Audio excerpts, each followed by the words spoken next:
কারণে অনেক আহত আছে যারা সরকারিভাবে আহতদের তালিকায় আসতে পারেনি এবং তাদের ভোগান্তি শিকার শেষ নেই। এরপর হচ্ছে নিয়মিত সরকারি ভাতা প্রদান, আর তৃতীয়ত সরকারি গ্যাজেট সহিত আহতদের অন্তর্ভুক্তিকরণ।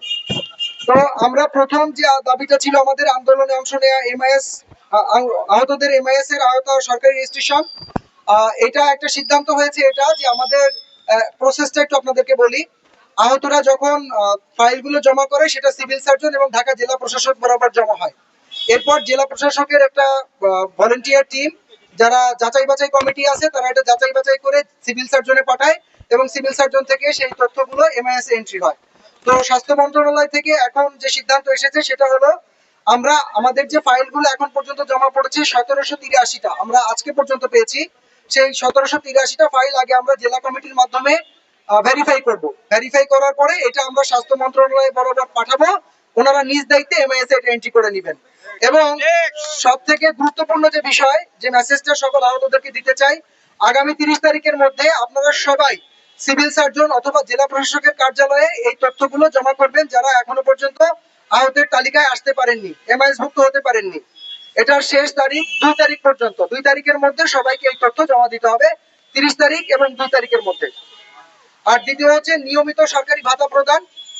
সরকারি ভাতা প্রদানের ক্ষেত্রে মুক্তিযোদ্ধা মন্ত্রণালয় থেকে সচিব স্যার জানিয়েছেন আগামী জুলাই মাস থেকে 3 ক্যাটাগরিতে ভাতা প্রদান শুরু হবে এবং স্যার চেষ্টা করছেন জুলাই মাসের 15 তারিখের মধ্যেই এ বি সি 3 ক্যাটাগরিতে ভাতা চলে যাবে ইনশাআল্লাহ।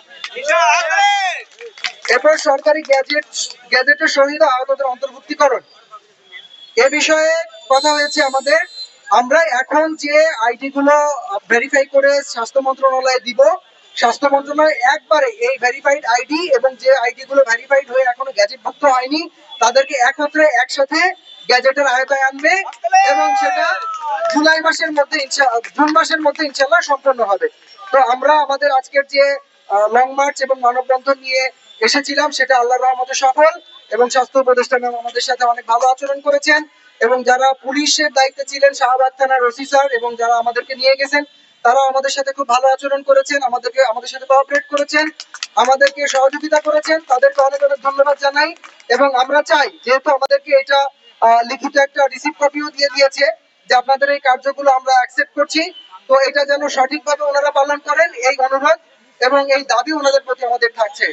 সবাইকে অনেক অনেক ধন্যবাদ। আমরা একটা ছোট স্লোগান দিব, সেই স্লোগানের মাধ্যমে আমাদের এই কর্মসূচি শেষ হবে।